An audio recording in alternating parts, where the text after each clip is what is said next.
Have you ever looked at the clock and realized you've been sitting for hours without even noticing it? Maybe you were reading the paper, watching your favorite show, scrolling through photos of your grandkids, or just relaxing after breakfast, and suddenly half the day is gone and you haven't really moved. It's not laziness. It's not weakness.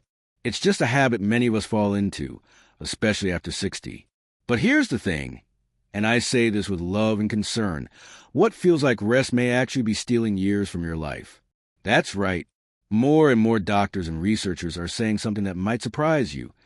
Sitting is the new smoking, not because it makes you smell bad or stain your teeth, but because of the silent damage it does inside your body when you sit too much, too often, for too long. Now, I know that sounds dramatic, and maybe even a little scary. But here's the good news. Just like smoking, the damage from sitting can be reversed. And you don't need a gym membership or some fancy machine. You just need to make small, gentle changes to how you move through your day. Literally. And that's exactly what we're going to talk about in this video. We're going to explore what sitting does to your body after 60, and more importantly, what simple things you can do to counteract it, starting today. Because the truth is, staying active doesn't have to mean sweating buckets or training for a marathon.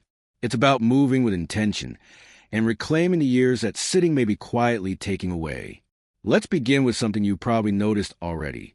How sitting for too long makes you feel stiff. That tightness in your hips, the archiness in your lower back, maybe even swollen feet or ankles by the afternoon. It's all related.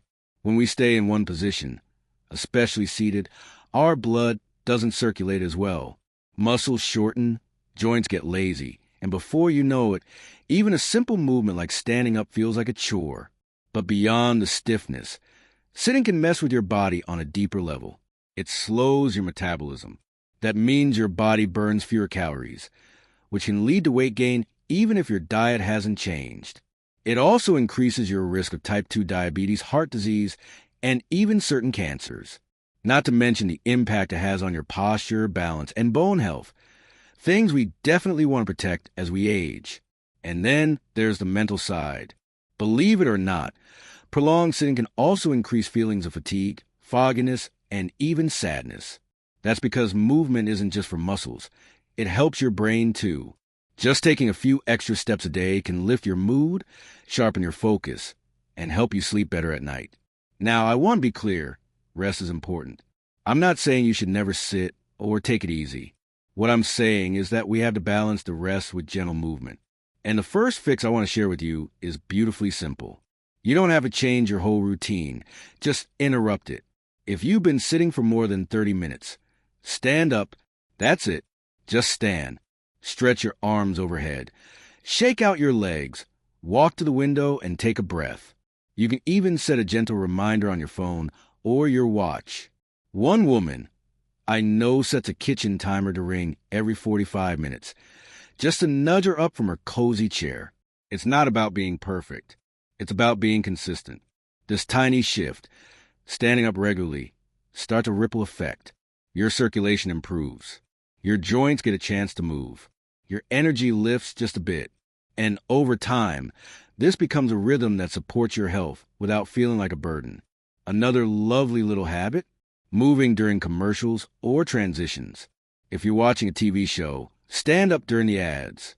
Walk around the room, stretch, refill your water. Or, if you're on the phone with a friend, try standing or pacing gently while you chat. These are small, natural moments when movement can slip into your day almost unnoticed, but the benefits add up and fast. You might be wondering, but what if I have arthritis? Or I'm not as steady on my feet as I used to be? That's okay. You don't need to do anything fancy. Movement can be adapted. You can march your feet while seated, roll your shoulders, gently twist side to side, or raise your arms above your head. Even those tiny motions wake up your body, engage your muscles, and get the blood flowing. What matters most is that you do something, anything, to break up long periods of stillness. So many people think they need to exercise to be healthy. But after 60, the most important kind of movement isn't extreme. It's frequent. It's the kind that fits into your day like brushing your teeth or pouring a cup of tea. It's not a workout. It's a way of life. And let me tell you, when you start building these tiny movements into your routine, you'll begin to notice subtle but powerful changes. You'll feel less tired. Your body will feel more flexible. You'll sleep better. You'll feel more in control of your own aging process. And that confidence is worth everything. Now that we've talked about the dangers of sitting and how just a little bit of consistent movement can make a big difference, let's keep going. There's more to explore and more simple, joyful ways to protect your health and independence every single day. Now, let's talk about something that often gets overlooked: how we sit. Not just how long, but the quality of our sitting time. Think about this. When you're sitting, are you slouched into a soft couch, maybe with your head forward and your shoulders hunched? It might feel comfortable in the moment, but over time, poor sitting posture can weaken your core, strain your back, and even mess with your digestion and breathing. Let me give you a picture. Imagine a garden hose. If you sit in a way that compresses your belly or around your spine, it's like stepping on that hose. Everything slows down: your blood flow, your oxygen, your gut health. But sit upright, with your feet flat, spine tall, and shoulders relaxed, and suddenly the hose flows freely again. It sounds simple, but posture really does matter. So here's a gentle habit that can quietly change your days. Build a posture check into your routine. Every time you sit down, whether it's at the table, on the couch, or at your computer, take 5 seconds to reset. Are your feet flat on the floor? Are you sitting on your sit bones, not curl back? Is your chest lifted, even just a little? These micro adjustments don't take effort, but they keep your muscles active and remind your body what good alignment feels like. You'll be surprised how empowering it feels to hold yourself up with intention, especially as we age. It says, I'm here, I still matter. My body deserves care. Now, while posture is key, moving between the moments of sitting is where the real magic happens. And one of the best ways to do this is something so natural, so accessible. It's walking, but not in the way many people think. You don't have to go on long, exhausting walks to feel the benefits. What's even more powerful for your longevity and daily vitality is breaking your day into short, pleasant walks. Maybe one in the morning after breakfast, another in the afternoon, and one after dinner. Each one can be as short as 5 or 10 minutes. That alone can shift your circulation, boost your brain, and ease your joints. It's like hitting the refresh button for your entire system. Some of the most vibrant people I know in their 70s and 80s aren't marathoners. They're people who walk with purpose, sometimes with a mailbox, sometimes around the kitchen, sometimes with a neighbor. What they figured out is that motion doesn't need to be dramatic to be powerful. You can even pair walking with something you enjoy, like music, a podcast, or a phone call with someone you love. When you associate movement with joy, your brain craves it, not resists it. And that's how habits stick. Now, let's take a look at your environment. One thing that often keeps us seated longer than we mean to is convenience. We put everything within arm's reach: the remote, the water bottle, the phone, the book, so we don't have to move. But what if we turn that around? Try making a game of it. Instead of keeping everything at your fingertips, place things just far enough away that you need to stand or take a few steps to get them. Want a cup of tea? Make it a ritual to walk to the kitchen for it. Reading a book? Leave it on a shelf across the room. These tiny inconveniences become built-in moments of movement that feel natural, not forced. One woman I spoke with told me she started folding her laundry on the dining room table instead of on the couch. Why?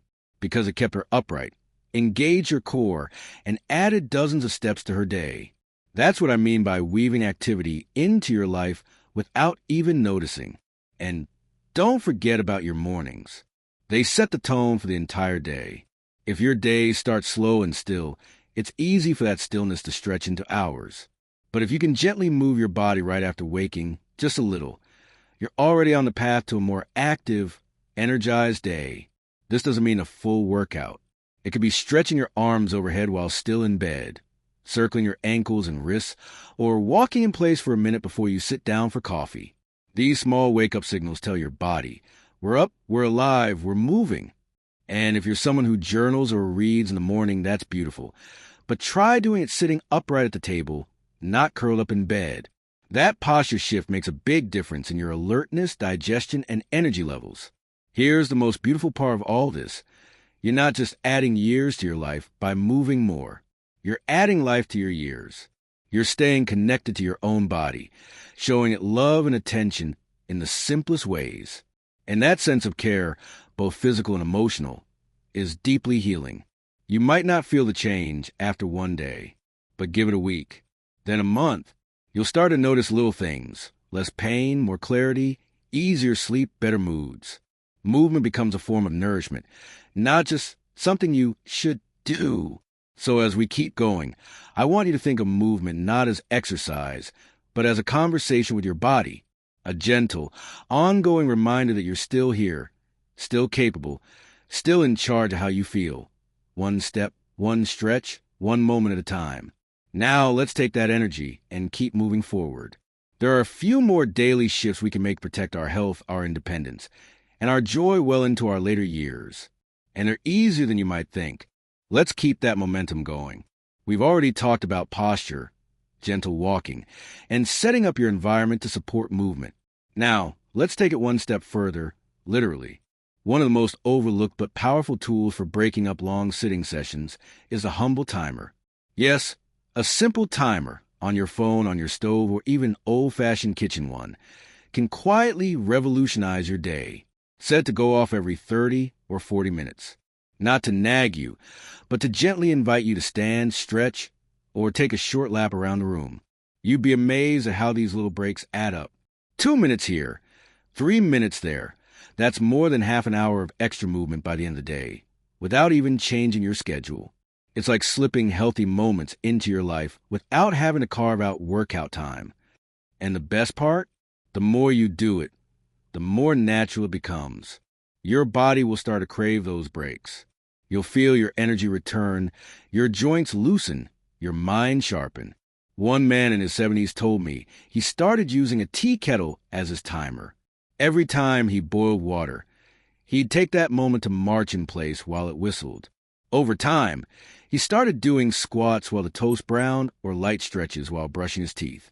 He called it sneaky fitness, and it made him feel young again. The joy in his voice was something I won't forget. And here's another secret weapon: standing activities. So many of the things we usually do sitting, phone calls, sorting mail, folding towels, can easily be done standing up. Even something as simple as watching TV while standing for a few minutes every episode can shift your entire metabolic rhythm. It gets the blood flowing to your brain, improves balance, and burns more calories without you even noticing. If standing for long periods is tough, start small. 1 commercial break, then sit, then maybe 2. You're not pushing yourself. You're training your body to adapt slowly, kindly. You're teaching it that movement is safe, helpful, even comforting. Now let's talk about something that's often underestimated: balance. As we get older, balance naturally declines, and when we sit too much, it happens even faster. But with just a bit of daily practice, you can reverse that. Simple movements like standing on one foot while brushing your teeth or practicing heel-to-toe walking along a hallway can make a real difference in your strength and stability. One woman told me she started dancing while doing the dishes, just gentle swaying, stepping side to side to the rhythm of a favorite song. Not only did she improve her balance, but it also lifted her spirits. Movement became joy. It became hers again. And that brings us to the heart of this whole conversation: choice. Sitting isn't always bad. Sometimes it's rest. Sometimes it's comfort. But when sitting becomes a default for most of your waking hours, it quietly steals energy, health, and independence. The fix isn't about guilt or pressure. It's about giving your body more chances to move in ways that feel good and do good. You don't need to become an athlete or spend hours at the gym. You just need to shift your relationship with stillness, to ask yourself gently throughout the day, can I stand for this? Can I move for this? Can I stretch during this? And even when you do sit, you can still support your body. Sit tall. Breathe deeply. Stretch your arms now and then. Tap your toes. Wiggle your fingers. Every little bit counts. Because this isn't about perfection. It's about presence. It's about being in your body, caring for it like a trusted friend, and honoring all the years it's carried you. When you move, you're not just improving your muscles or your heart. You're sending a message to yourself that says, I matter. My health matters. My life is still full of potential. So take a deep breath. Feel the strength in your spine. Let your body know that change is possible. And it starts now, not someday. And it starts small, not big. That's the beauty of these little fixes. They meet you where you are. No pressure, just progress. Before we go, I want to leave you with this thought. The goal isn't just to avoid illness. It's to build a life that feels rich and strong and full. Movement, in all its gentle forms, helps you do that. It keeps you curious, connected, awake. So if you've been sitting for a while now, maybe this is your moment. Stand up, stretch your arms toward the sky, roll your shoulders back, and feel the difference. That one move, right now, could be the beginning of something truly beautiful. If this video made you feel encouraged or reminded you of something important, I'd love to hear from you in the comments. What's one movement you enjoy? Or one habit you want to start today? Share it. It might inspire someone else. And if you haven't already, don't forget to like this video and subscribe to the channel. There's so much more to explore together, because this journey toward more energy, more health, more you is just getting started. Here's to moving more, sitting less, and living every day with purpose. You've got this.